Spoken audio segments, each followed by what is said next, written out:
This program is a production of the California Education Roundtable Intersegmental Coordinating Committee, ICC. Funding was provided by the California Student Aid Commission and Ed Fund. I want to be a teacher when I grow up. The opportunity is out there, but you have to go and get it. If you just dream big enough, the sky's the limit. I've been a lot of places, seen a lot of things, and still, the miracles found in life continue to amaze me. And now, college, making it happen. Hello, I'm Edward James Olmos. Picture this with me for a moment. Kids, poor kids, rich kids, especially those who didn't seem to have a chance. Now, imagine a dream, and that dream coming true with just one simple word: education. How does that happen? The answer is almost too simple. I'm not saying easy, I'm saying simple. You make up your mind and you do it. If you're saying, no way, not me, that could never happen for me or my family. We're too poor. It's too tough. Nobody from my family has ever gone to college before. Think again. This is how it's done. I didn't think it was all very possible either. I knew my parents couldn't put me through college. And Savorn isn't alone. With only one income, supporting 13 people is something that a lot of people would say impossible. Money. In the past, it may have prevented some people from going to college. But today, that doesn't have to be the case. There are a variety of scholarships available, as well as grants, student loans, and jobs. Money isn't what's holding people back. Meet Danny. I realize if I just keep trying and doing what I'm doing, that everything's possible. I just have to believe that. Born with Duchenne's muscular dystrophy, 28-year-old Danny Hansen isn't letting anything hold him back. A sheer determination to live is propelling him forward into a future that's beating the odds in more ways than one.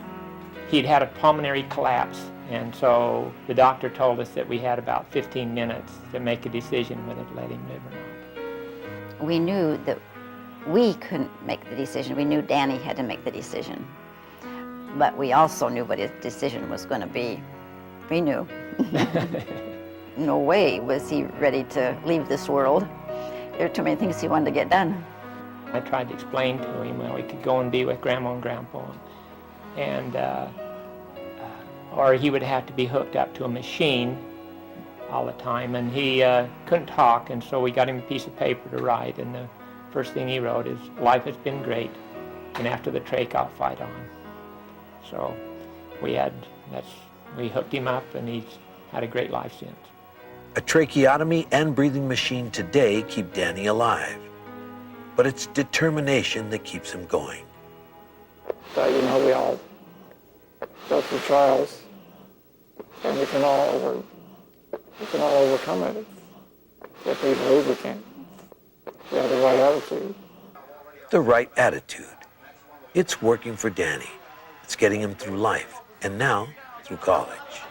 As of now, I have a 3.2, so I've been able to maintain a B average. I'm not the best student, because I have to work at things. I definitely have to work hard to get to where I'm at. It's the will. If someone wants to go to college, they will. But most kids need some kind of emotional and financial support. They also need help in deciding the right classes to take in school. And that's why it's important for parents to find out how to help their kids prepare for this endeavor. They can help kids with finding financial aid and preparing for tests, choosing their classes, and looking for schools or mentors. This day and age, in this country, backgrounds, people and cultures are very diverse. That's the beauty of living in the United States. But there is a universal message here. Knowledge is power and can pave the way to a brighter future. Cambodia, 1975. The killing fields. I was born in Cambodia during the time when the Khmer Rouge were taken over. During the late 70s, in less than 4 years, 1 million people, or 1 Cambodian in 7, died from starvation or malnutrition. Another 200,000 were executed as enemies of the state. It was very hard for my parents. They met at the concentration camp. They got married, and I guess they escaped. Years have passed since the bondage of the Khmer Rouge, but the memories still linger. I was basically, famished and didn't know if I was going to live or die the next day because there was nothing to eat, nowhere to go. Savorn and her family escaped to the United States 10 years ago. Today, this vibrant young woman lives in Los Angeles. And I consider myself very fortunate because there have been, hundreds and thousands of people who have died. But Savorn is a survivor and a pioneer in her family, and she's showing her younger brother and sisters the way. I'm proud of her. I think of her like she's a big influence on me. Like whenever I can't do anything, I just look at her and I'm just really proud of her. Proud, because Savorn has just become the first in her family to go to college and graduate. The opportunity for any person to attend college is always there. I think a lot of it comes from having people around them initially to give them the support and encouragement. Savorn Uch came into my life when she was in the 9th grade. The Fashion Institute of Design and Merchandising has a mentoring program at the Fashion Magnet High School here in Los Angeles. We take the students from the 9th through the 12th grade and find a mentor for them. Dina is Savorn's mentor. The students have access to the mentors, but if they don't take advantage of them, then the mentor can only go so far. In Savorn's case, she utilized the system, really. She became a friend of her mentor. From Cambodia to a small one-bedroom apartment she and her family shared in downtown Los Angeles, to one of the most glorious and wonderful nights of her life. Savorn is experiencing the joys a college education can bring. Our theme this year was Mardi Gras. Savorn has an Associate of Arts degree in fashion and costume design. This was her final school project. I built a spider fairy, and she's supposed to be this evil, seductive fairy who lures men to the woods and feeds on their flesh. It fits in with Mardi Gras. It's not something that I would ordinarily do, but it fits in with Mardi Gras. Student loans and scholarships made Savorn's education possible. I've also been working and took out a loan, so I've been paying that off, and basically if you work hard enough, you can do anything. Paying back a student loan. If you took out a student loan, that's part of the process. Already, Savorn has figured that out. If and when she wants to return to school, she'll be eligible for more loans. And she'll even be able to put the other debt on hold until she graduates with her new degree. On the other hand, don't make those monthly student loan payments, and everybody will be looking for you, including the government, lenders, and collection agencies. Those are phone calls you don't want to get, and you don't need to. It's about learning responsibility. This old truck could teach us a thing or two about responsibility. I'm the original owner of that Chevy truck, the 65. And it looks pretty, it looks it needs a paint. Well, maybe one of these days I'll do a good job on the truck because he's helping a lot too, on the education of all my children. That old Chevy truck took Sam Perez back and forth to sometimes as many as 3 jobs in one day. Education costs money, and because there were too many, you cannot support 11 or 13 in your family with one job. So I was working on nights for General Motors, and I was working on days on the machine shop. And during the weekends, I used to go and cut grass and cut trees and clean houses. And my truck helped me a lot. And today, Sam's investment is paying off for his 11 kids. I graduated from Cal State Northridge. I'll be graduating class of 2001. I got 2 degrees, BA in Political Science and Chicano Studies from the University of Cal State Northridge. A Bachelor of Science and a Master of Science in Mechanical Engineering. I graduated from Cal Lutheran University. I got my bachelor's degree at Cal State Northridge. I have a bachelor's in art studio at UC Santa Barbara. Hang on, we're not done yet. Of 11 children, 10 so far either already have or are on their way to graduating from college. Some started out at community colleges and transferred to four-year schools. A couple are now studying for master's degrees. And many are professionals working in their area of expertise. As for the baby, she's an honor student in high school and has every intention of following in the footsteps of her older brothers and sisters. I'm the youngest. I'm 17. I'm the youngest of 11. The Perez family lives in a small home in the midst of the San Fernando Valley in Southern California.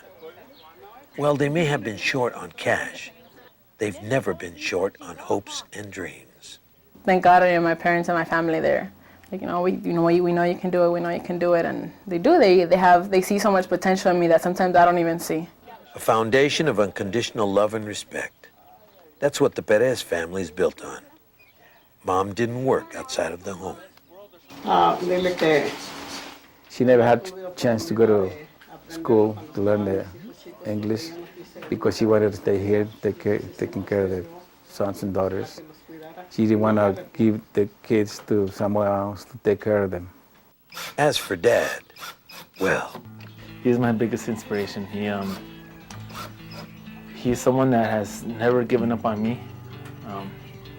I hope that when I'm a father, if I'm at least 50% of what he is, I'm gonna be just fine, and I'm gonna try to be 100% of what he is. Come 2001, I'll have that degree, and it's going to be for my entire family because they're the ones that deserve it. They're part of the reason why we did go to school. They were our support. They were our financial assistance when we needed it. My mom, she always cooked for us when we would go home from school, and anytime I needed anything, they were there. As you can imagine, there's a collection of diplomas in this household. And yes, they all go on the living room wall. It's gonna go, and they're gonna stay here. After we get married, they're all gonna stay here. Oh, they're the best.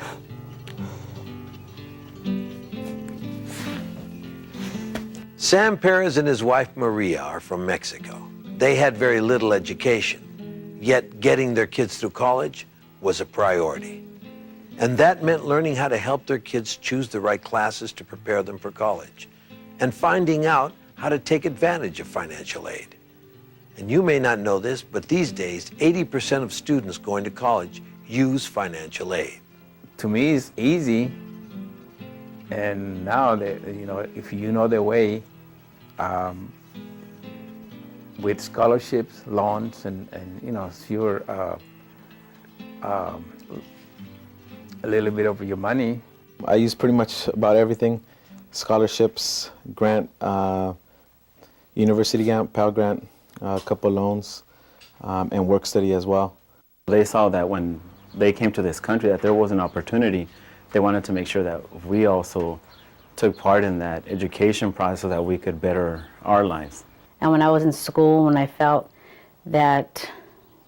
like quitting, I kept thinking about them and thinking about my dad, like when he came to this country and under the conditions that he came in. And I thought, well, if he stayed here under those conditions, what I'm doing is a piece of cake. And that's what he would always say, oh, it's a piece of cake. You can do anything, And it wasn't a piece of cake, but compared to his struggle, it was. I remember seeing my father leaving work in pretty much dirty clothes and having to come back in dirtier clothes, dirtier hands, dirtier faces.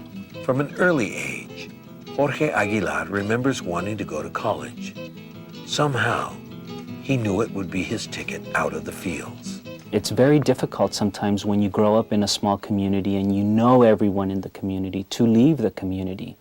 And in looking back at why I may have done it, I know that it was because I wanted to acquire an education and I didn't want to live the way my parents had to live. Fresno and the nearby community of Parlier is home to some of the richest farmland in the country.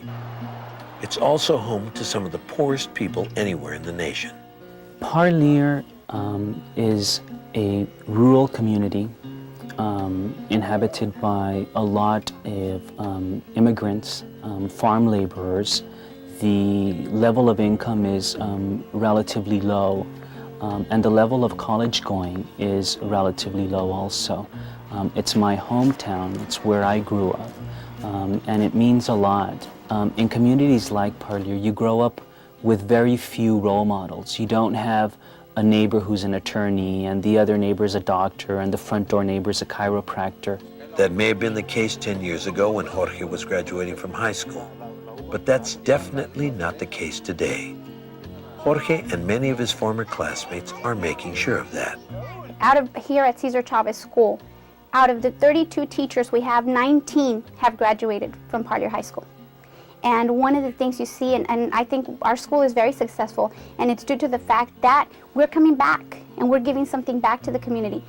After UC Berkeley, I remember coming to Parlier once in a while and a few people telling me, you know, Jorge, I think you could be a good attorney. And so I decided to apply to law school without ever meeting an attorney, without ever having dinner with an attorney, without ever interning for an attorney. The only attorneys I knew were for the bad reasons. Jorge attended law school. I taught while I was going to law school. And then? I fell in love with education so much that when I did graduate from law school, I decided that I was going to stay in the field of education. Jorge is working for the University of California's Early Academic Outreach Program, doing outreach to students in various schools, including this one in his old hometown of Parlier. Once you acquire an education, it will bring some benefits, and one of the benefits is the material things that you can acquire. But more importantly than the material things that you can acquire with a college degree, I think is this sense of empowerment, of what you become to your younger brothers and sisters, what you become to the neighborhood kids in your neighborhood, what you become to the children at the schools that you attended. Jorge says this is why he went to college. He wants to break the cycle of poverty in Parlier and other struggling communities. For those of us who left Parlier, didn't mean going to school to become wealthy. It didn't mean going to school to buy a Ferrari or buy Corvettes.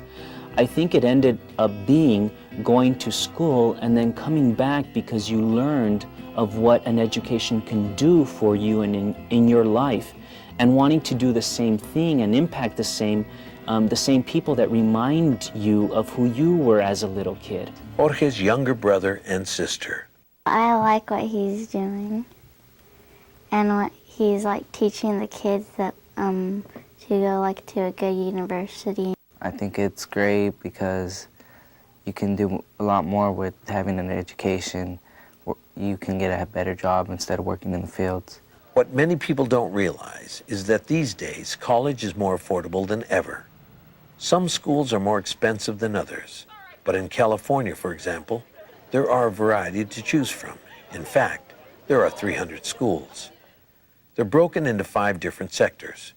There's the California Community Colleges, the California State Universities, and the University of California. Those are public systems of